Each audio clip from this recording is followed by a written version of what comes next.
Here we go again. Well, there we go.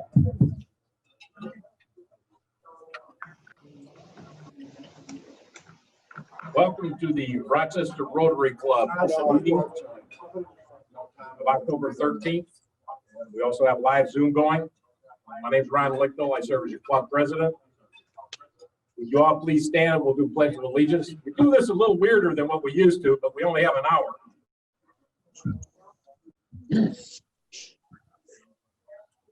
I pledge allegiance to the United States of America, to the republic, nation, under God, indivisible, with liberty and justice for all.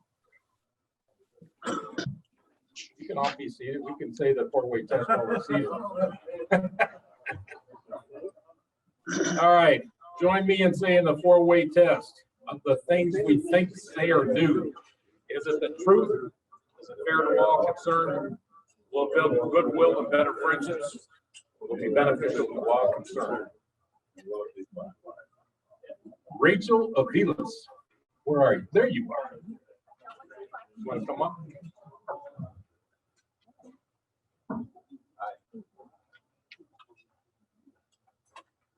May we begin by giving thanks for the countless blessings that surround us.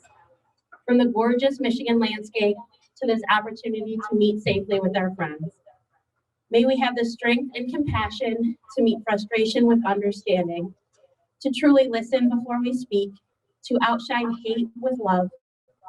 And as always, may we continue as Rotarians to change the world for the better, no matter how impossible the task may seem. Amen.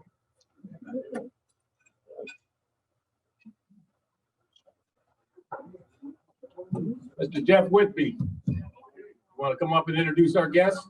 Good afternoon and welcome to the greatest club on earth. Bring guests next week. No guests, huh? All right. If you're a guest on Zoom, please enter it into the Zoom chat so our membership chair, Mr. Stu Signer, can get your information and contact you. Mr. Stewart, who's our 15th check. All right. Jay Eastman gets by with no fines today.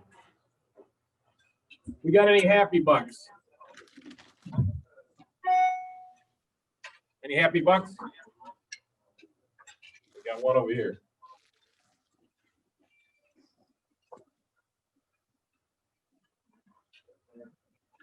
Ain't going just to care of my teeth. You've been taking care of mine too. Anybody else? 10. Yeah, Jake Vogt took care of my teeth too. Thanks, Nate. Anybody else before we move on?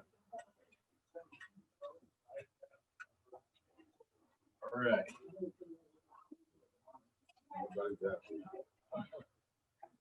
Remember birthdays. We have two on the same date, October 17th, Brent Blankenship and Kathy Lazinski. So let's all sing happy birthday to them. Happy birthday to you. Happy birthday to you. Happy birthday, dear Rotarians. Happy birthday to you. $5. Club anniversaries. Russ Shelton, 27 years. Mr. Coop, Steve Cooper. Yes, sir. 45 years, man. Woo.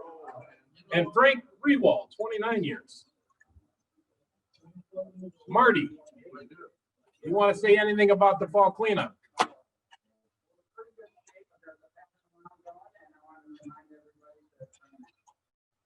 Okay, what is the date, Marty? 24th at 9 o'clock over at our park. Okay, that's why I said it again.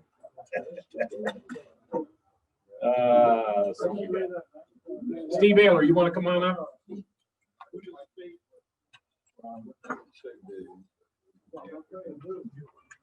Thank you, President Ron.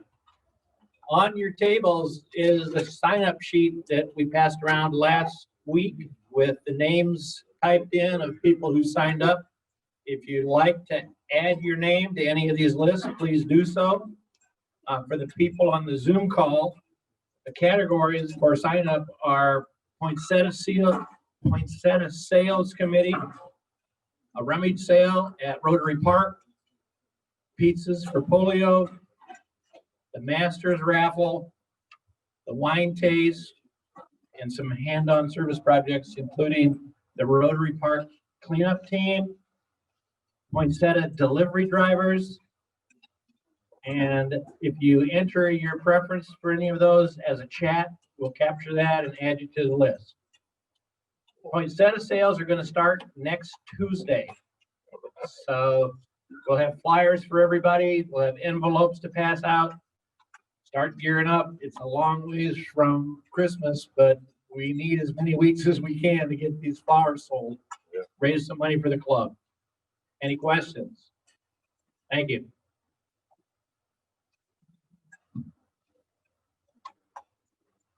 Rotarian of the Week, Mr. Stuart Signer. Do you want to pass on this fantastic thing?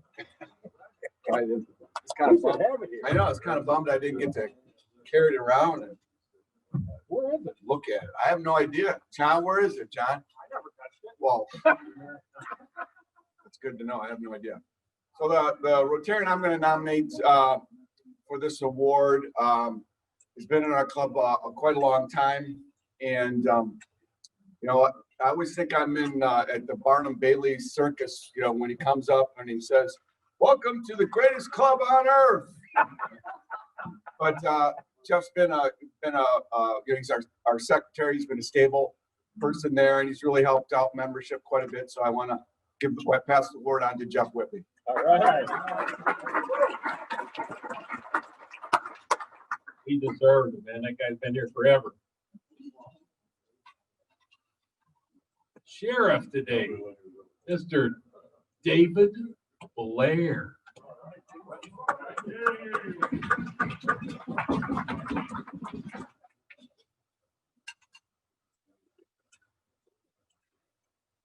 Something's really been bothering me.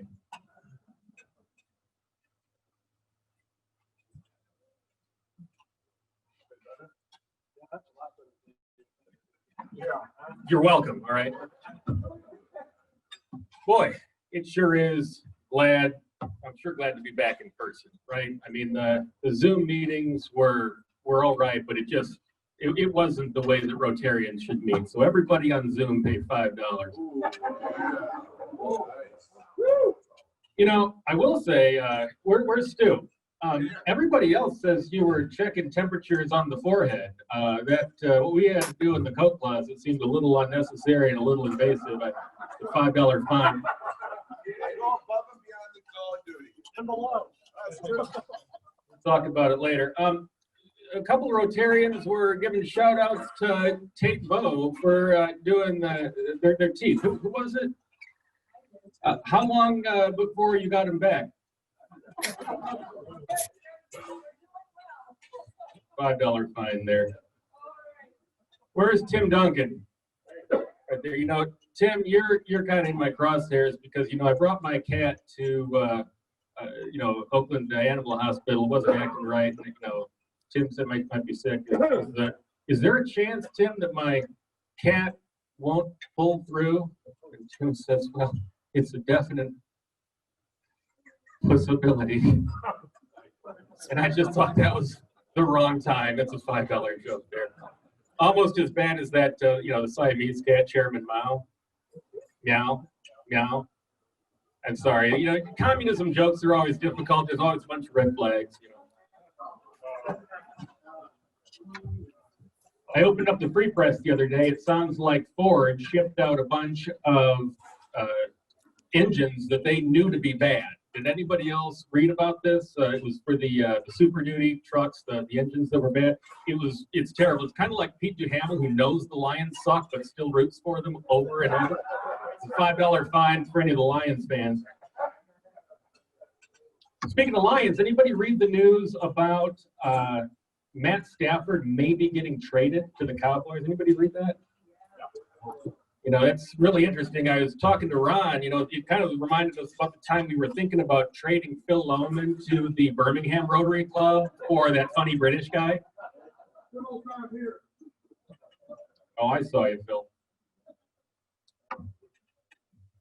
October 4th, 10/4, was radio day, amateur radio day, and I have my amateur radio license now, which is kind of fun. So, you know, if you are a ham, that's a $5 fine. If you listened to the radio on your way here, that's a $5 fine. If you've ever been on the radio, you pay $1. If you have a radio voice like Mark Tisdale, that's a $2 fine. If you have a face for radio, that's a $2 fine. And if your name is Roger, that's a $5 fine as well. Hey, Jan, what is the least spoken language on the planet? That would be sign language, Jan. It's a $5 fine.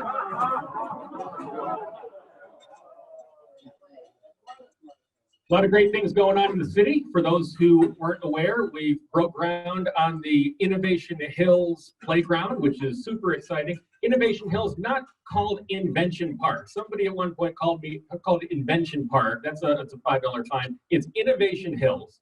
But speaking of inventions, any inventors in the club today? It's a $5 fine if you've ever invented something. Bob Lytle, you didn't turn your head, but that thing you invented, the peanut butter and the pulleys, it's a $5 fine. Who has political signs in their front yard? Who's got political signs up? You know, it's very important to support your political candidates there. I was going to vote for Jeff Whitby until I realized it was a property for sale sign. It's a $5. Tough crowd. You know, it's important to wear your mask too. You know, the CDC finally, you know, said, oh yeah, you know, it's, you know, COVID is transmitted by, you know, spit and flying particles, and it's like we all knew that. I wanted to point out a few things that have been floating around the club, ways that you don't get COVID, okay? You don't really get it from, you know, touching people on the shoulder, something like that. Vince, infected emails, not how you get COVID, doesn't get attached there. Carrie, tainted meat, nothing to do with COVID. Tate Vo, looking at the sun does not give you COVID. I heard that looking straight into the sun, it's not it. John Gaber, the Corona beer, nothing to do with COVID. And same thing, listening to rock and roll music does not give you COVID, but it would be really helpful if everybody reached into their pocket, pulled out $5, typed $5 into the chat below, because it all goes to charity, supports all the great things that the club does. It's all in good fun. God bless and take care.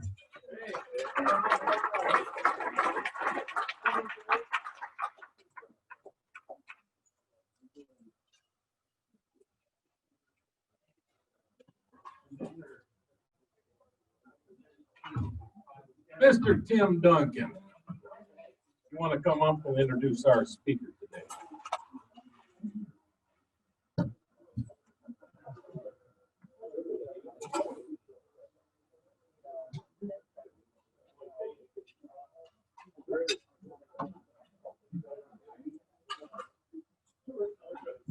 Hey, Rotarians, how's everybody doing?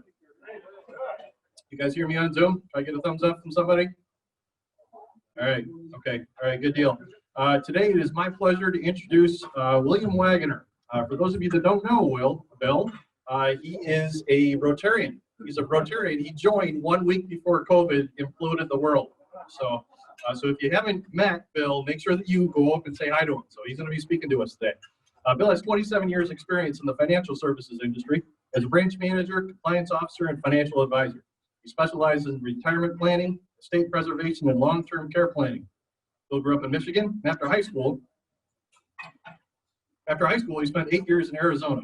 Given his love of water and boating, he returned to the Great Lakes area. He currently lives in Troy, Michigan. His hobbies include reading, gardening, and boating. Bill has a Master's of Science and Finance from Walsh College and is adjunct professor of economics at Oakland Community College. Please join me in welcoming Bill Wagon.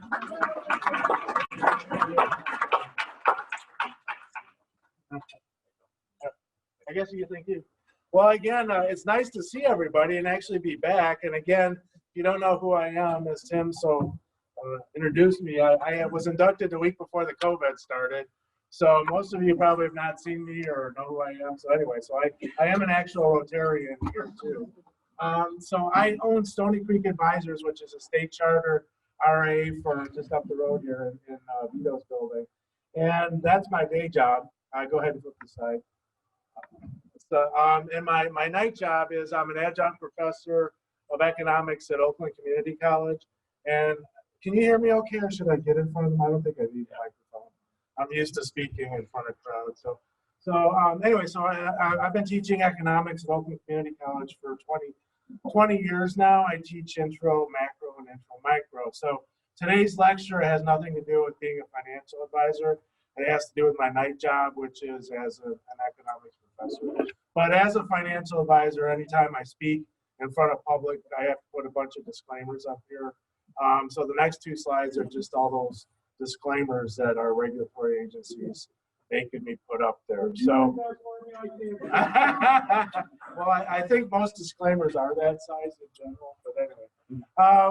So what I'm gonna talk about today is, well, when is the COVID-19 recession gonna end? In other words, what is the current economic outlook, and where can we see things getting better? Well, the government, if you've ever taken Econ 101 in college, this lecture, I'm calling you a lecture, this will be a rehash of basically of that class of macro. And so what we look at as economists or businessmen or financial people of how to measure our economy, there's three main statistics. Gross domestic product, which measures economic growth, and the government likes that to be around 2 to 4%. The unemployment rate, which is obviously what it is, the amount of people in the workforce that aren't working, and then of course the inflation rate. Most of the people in here are my age or younger. We remember inflation back in the 70s. The millennials, well, first of all, millennials have never even seen a recession. I mean, we remember recessions and inflation. So we're both familiar with that. The inflation rate, the Federal Reserve, which is our central bank, likes to maintain an inflation rate of around 2%. Okay, so those are the three main statistics that we're going to look at, and I'm going to show you what's happened during the year. Okay, John, get the next slide. Okay, so first of all, what is the definition of a recession? From a purely academic definition, it's 2 negative quarters of gross domestic product. Gross domestic product is what we use to measure economic growth in any nation. It was a statistic developed by John Maynard Keynes in the 1930s. And so when you have 2 negative quarters, that is officially when economists say we're in a recession. Okay, next slide, please. So let's at the current economic data, and I'll go, actually, can you hit the next slide? And then come back to this one. Okay, so officially of June 8th of this year, the Economic Committee of America, National Bureau of Economic Research, declared that we were officially in a recession. And we're gonna go back and look at the statistics here in a second. So we've been in a recession since, well, for the second and third quarter. Now, and then I'm going to talk a little bit about where we're going from here. So can you go back to the next slide? So let's look at the data as what was the guy in Dragnet, the guy with the, what's the facts, man? What's the fact, man? Yeah. So anyway, so what's what it was, Dragnet. So let's look at the facts. So, well, as you all remember, or maybe we don't remember, at the beginning of this year, we had the best economy that we've had in 12 years. We had 12 years of continuous economic growth in our country and 12 years of continuous economic growth in the stock market. So at the beginning of the year, if you look over at February, our statistics were the best they'd ever been in recent memory. We had a growth rate in GDP of 2%. The unemployment rate was 3.5% nationally, which is the lowest it's been in my lifetime, and I'm not young. And then Michigan, we were at 3.6, and then the inflation rate was adjusted on an annual basis was around 1%. So you don't get much better statistics than that. In other words, the economy was humming along, everything was going fantastic, and then boom, we all know what happened next, the coronavirus hit. So we're all living in very unique times, just in the fact of what's happened in regards to the virus. But we're also living in a first in economic and financial history, that this is the first time in history that our government has literally shut down the economy. And as we all know, it went on for 2 or 3 months, and some people are still not working or back to work. So this is, in a lot of ways, so I always tell my students I'll be teaching about this in a couple of years, just like I taught about the Great Recession and everything else that's happened. So a lot of what's going to happen, we have no idea what's going to happen. Okay, then all we can do is look at the facts right now and just kind of get a general idea. So you can tell right here in April, which was the height of the shutdown, we were at 24% unemployment in Michigan alone and 14% nationwide. And then the economy started to reopen a little bit in May. And as you can see, the unemployment rate has started to go down, but the gross domestic product number came out at minus 31%, which was the largest decrease in modern times. We literally put a stop on the economy. Okay, so in the first quarter, we were down 5%, second quarter, 31%. Now, as you can see, people are starting to go back to work. The unemployment rate is going down, but at the height of the Great Recession 15 years ago, the unemployment rate was around 10.6%. So you can see on a national level, we're still not much below what the Great Recession was, and we're more than double what it was at the best at the beginning of the year. And then Michigan, the last statistic that came out was in August at 8.7%. So people are starting to go to work now. The jobs numbers come out once a month. The jobs number last month was right in line with what the economists thought it was going to be. There's still people claiming unemployment benefits, but the not good news is that people are not going back to work much more now, because the people that are out of work are still out of work, or they, in other words, they're in restaurant businesses or service industries that haven't reopened, or they're in California or Florida, or well, just to give you an example, California, Florida, and Texas, I think it's Texas, I forget the third state, it still have the highest unemployment rates in the nation, and they're still pretty much shut down in California. Now the ISM, that last number it's the International Supply Management Index, and what that shows is if it's below 50, that means we're in a contraction or a recession. So you can see in June that it went back above 50 again. So that means manufacturing's back to work. So that's a good sign that anything above 50 means the economy is expanding and that production has reinstituted. So anyway, that's a good sign for especially being a manufacturing-based society like we are here in Michigan. How much time do I have actually? I don't want. Anyways, this is a short version. I don't want. If you were in my econ class, if I pushed you to sleep, but we don't try to do that. So, all right. So next slide, please. So that's the facts. That's the facts. So let's look at a couple things that. Well, let's look at this. So what caused this recession? Well, historically, recessions are caused by fluctuations in the business cycle, which means the up and downs of manufacturing, or financial crisis like we had in 2008, 2009. This is the first time in history that the government literally shut down the economy and caused a recession. Now, that being said, being in economics and a financial student and studied for years, I like to tell my students the government causes every recession, they just don't admit it. So in reality, the government causes everyone, and this one was just so obvious because they shut everything down. And as a result of that, then we have to take drastic measures to try and fix the economy. So let's look at what the government has done. And the list is, it's almost endless. But so the government uses two types of policy to try and make the economy better for us as citizens of the United States. And actually, by law, you may not be aware of this, but the Congress and the Federal Reserve and the government are actually mandated by law to try and maintain a consistent economic growth and also a low inflation rate. And by doing that, they use two policies, fiscal policy and monetary policy. Okay, next slide. Fiscal policy is spending and taxation, and everybody knows what's happened in regards to spending. Okay, you passed the CARES Act, we passed the Secure Act, and everybody that was eligible got checks for $1,200. Everybody got paychecks and their business was shut down. And in the process, we spent almost $2 trillion. $2 trillion, okay? We increased the federal debt of our nation by 20% in 2 months. Okay, so going from 1776 until today, we increased it 20% in 2 months. Okay, so we have the highest debt as a nation we've ever incurred. And I don't have time to get into the consequences of that, obviously. If you're going to take my class or study economics, you will eventually.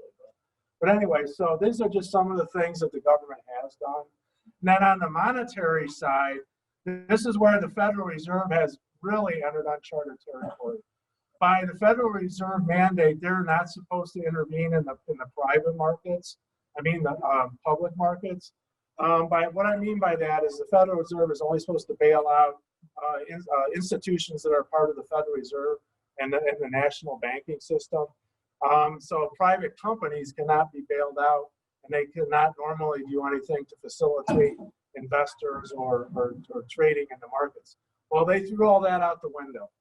Okay, and they have done all kinds of things in March and April that, in my opinion, well, it did save the economy in a lot of ways, but their fast action, if you remember that 2 or 3 week period there, we had a 40% decrease in the S&P 500, and everybody was panicking, and the Fed came out literally within a few days and said, we're going to do everything we can to prevent the markets from becoming illiquid, and we're just going to flood the markets with money, which is what they've done.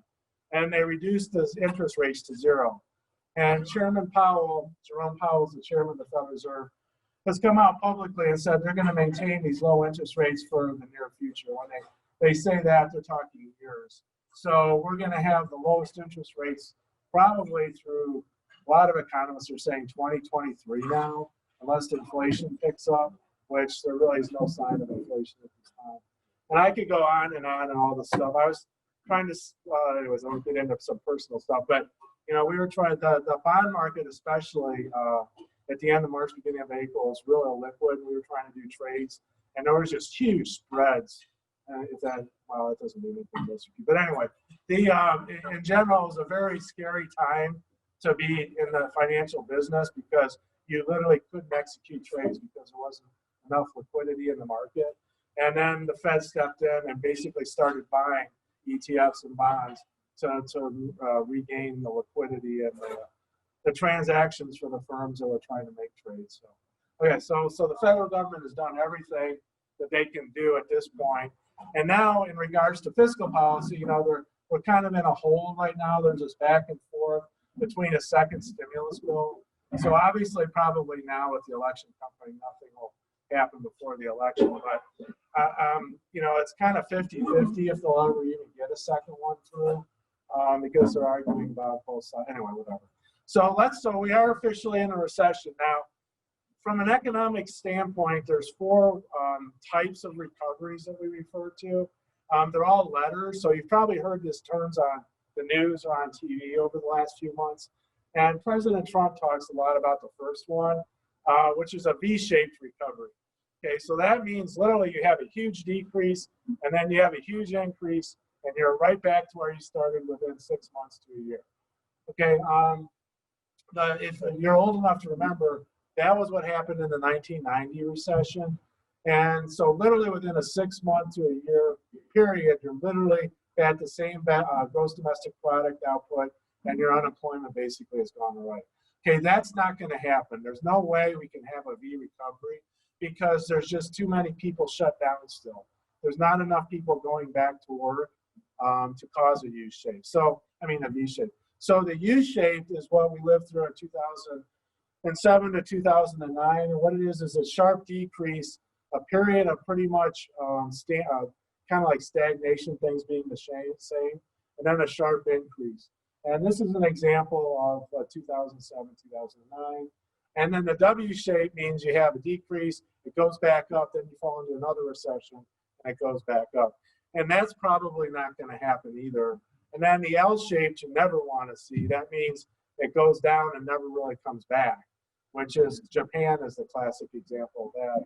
Japan has actually never returned back to the levels of the 1990s. So, and then when I did this similar talk for the chamber a few months ago, and when I was doing the talk that day, there was an article in the Wall Street Journal about some of the new letters that they're thinking about to what kind of recovery we might have.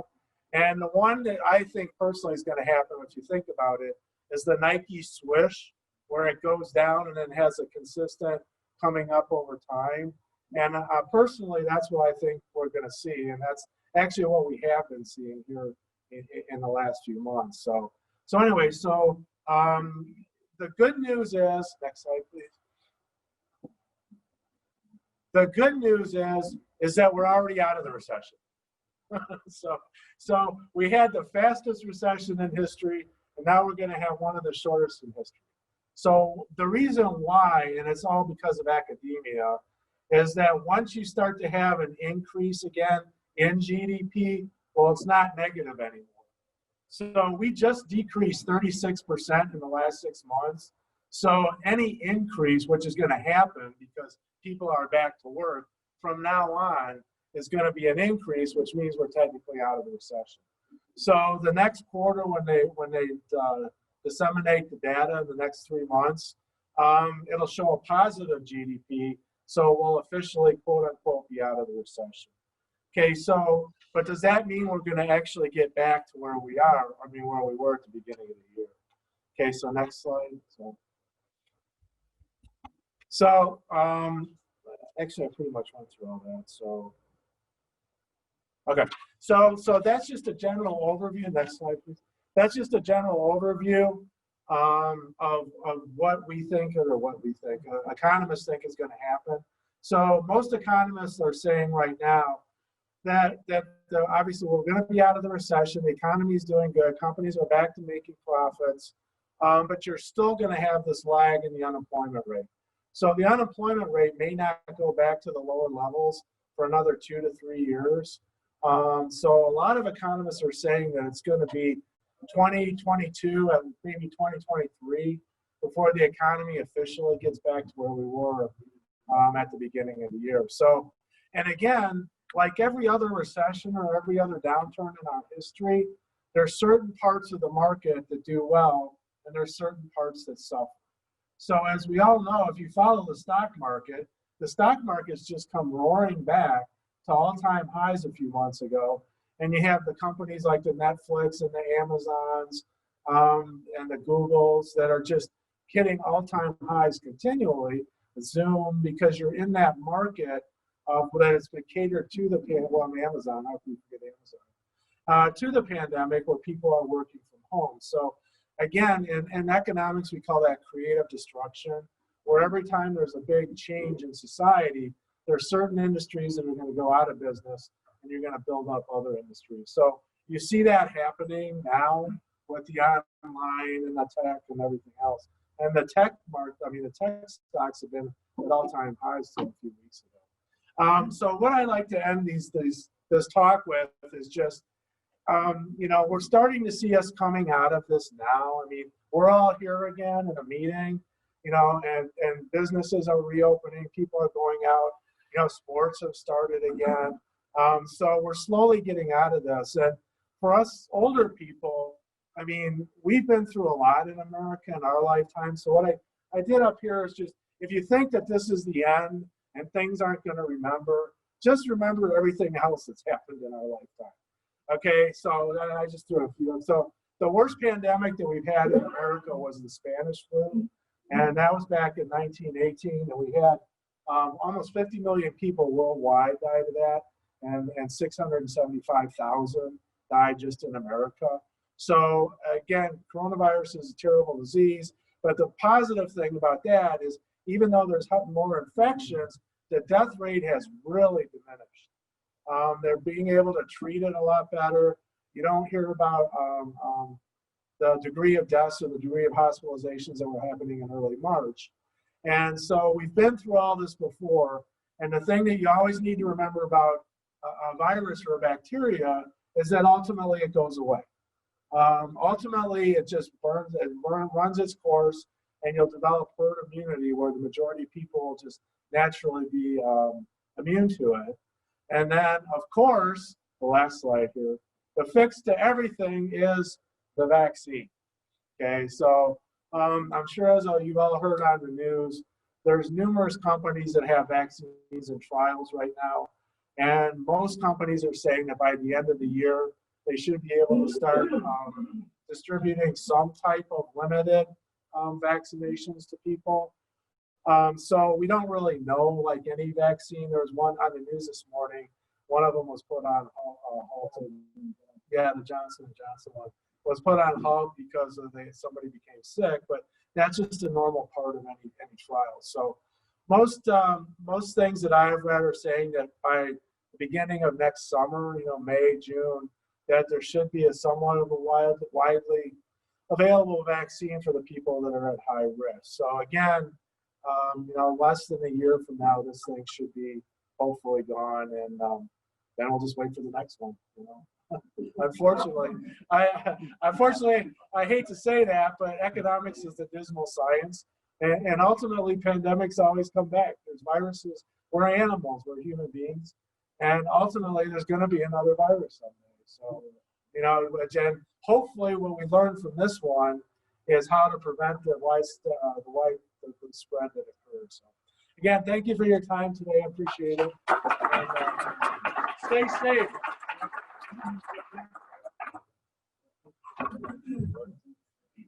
He said we're all animals, but I think it's just stews. Any other comments before we close out? Thank you, Mr. Wagner, for giving us a great presentation. That brought up a lot of good stuff. We're coming out of it. We're back on our Rotary meetings. Actually, we're even inside for the first time in months. I love it. Yeah, last week we had a few people were saying, "Man, it's getting cold." So, Nino called me and said, "What do you think about coming inside?" I said, "Well, as long as we spread it way out." Anyway, any other comments before we close this thing out? Dispense.